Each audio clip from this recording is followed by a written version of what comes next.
I'm pretty sure I never made a review on Peacemaker Season 1, so I'm going to do that now briefly. I liked it. So with that out of the way, let's talk about Season 2 because the finale just aired. And I'm going to tell you something, sports fans. Brains were made for thinking, and boy howdy do I have thoughts. There's good and bad. The finale, bad.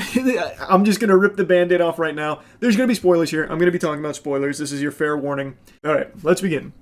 Season 2 is very different than Season 1. At least, I feel like it is. Season 1 was all about getting you to care about Peacemaker. This is a character most people had never heard of until the Suicide Squad rolls around, and then James Gunn gave you this character that most people wouldn't wipe their fucking ass with, and then all of a sudden tried to get you to care for him.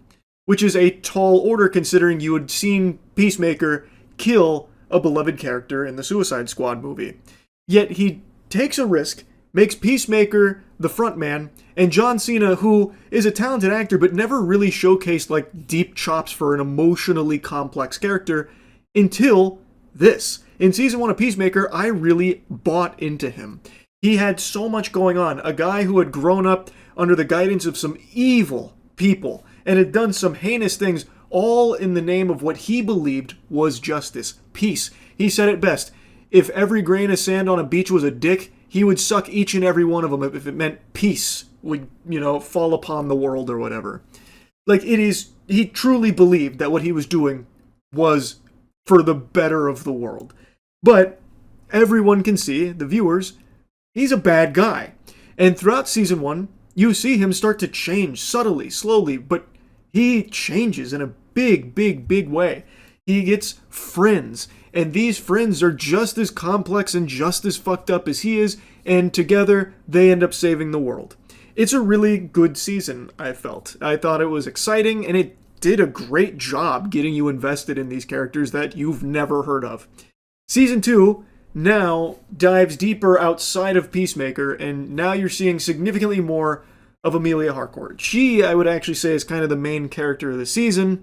We get a lot of fleshing out of everything that's kind of fucked up in her life, and she can't get the job that she's basically done her whole life, and it's her whole reason for living is being, the secret agent that goes on missions for the fate of the country, fighting for her country, and she can't do that anymore after the events of Season 1.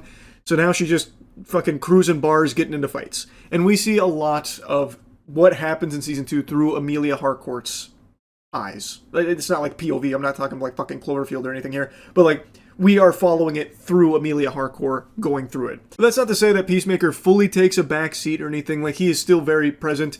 He's going through a lot. So Season 2, he is now really exploring the dimension access that he has.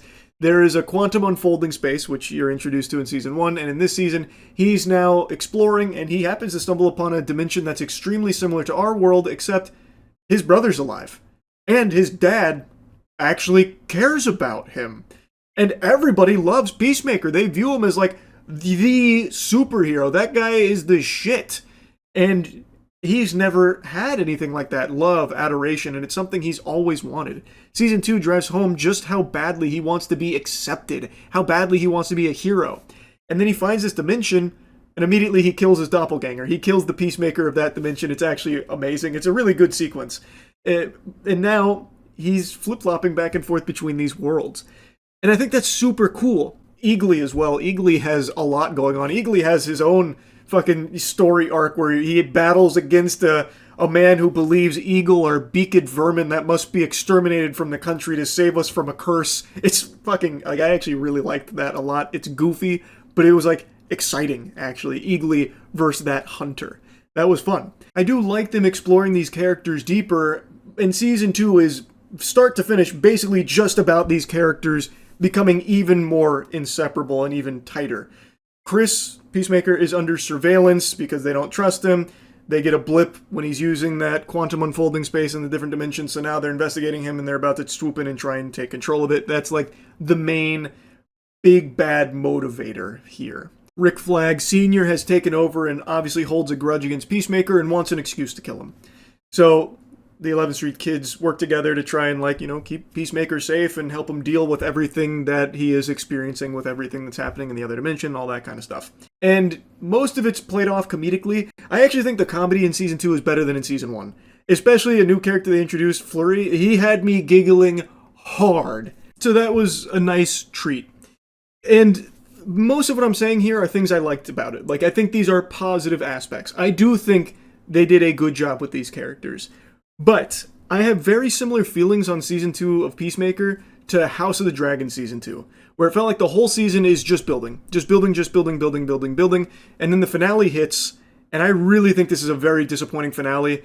I was streaming tonight, and a lot of people were saying the same thing about, like, how let down they were by the finale, because the finale is basically just setting up for the events that are going to follow either in a later season or in another DCU movie.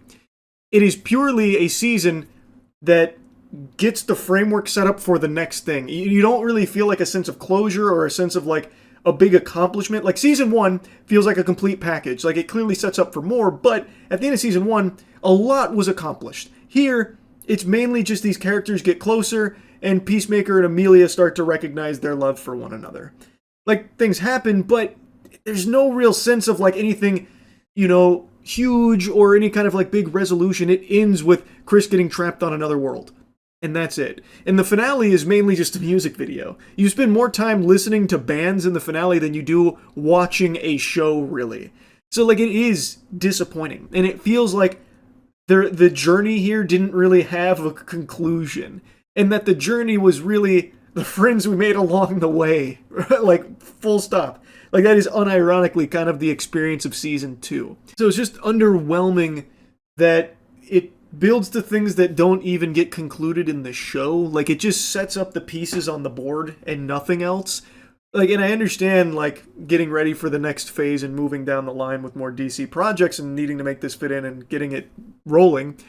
But, like I said, with season 1, it still felt like it accomplished that while giving you a complete experience in the season, where it felt like things were happening. Season 2 also, like, it doesn't have a whole lot of action, which is fine because it does good character work. I think the writing is solid around the characters for the most part. But, like, there isn't a whole lot of Peacemaker doing things. Actually, I'm pretty sure Peacemaker only has 2 scenes in the entire season of him actually, like, fighting. One of them is he fights his doppelganger. It's a very brief encounter, but it's fun. And the other is when he's saving the day in another dimension, in that alternate world where he's the hero. I can't think of any other instance of him even battling or doing anything. Actually, that's not true. He fought Judo Master, again, very briefly in the forest when he was running away. So, like, he just didn't get a whole lot to do, and that's kind of the same song and dance for every other character. Outside of, like, developing them further as, like, friends and, all the fucked up baggage that they're carrying and learning to come to terms with it and move forward and be stronger from it. Outside of, like, those character struggles, there's not a whole lot of things the characters get to do, like, actively do. So overall, it's just a little disappointing, especially considering the note that season 2 leaves off on with the finale. The finale is, like, shockingly weak. So, I didn't dislike season 2, like, I still did enjoy it. It's not bad, but it is, I don't know, it feels a little undercooked. Like, there was definitely a better meal that could have been served with all of the things that they had, like, all of the ingredients. I think they were too focused on, like, setting things up for the next, either season of Peacemaker or the next, like, Superman movie or something like that. I think it was a little too thinking about the future that it kind of neglected what would make a season successful, like Peacemaker season 1. So I think it was a bit of a step back overall, but I didn't hate it. Anyway, though, that's just kind of how I feel about Peacemaker season 2. That's about it. See ya.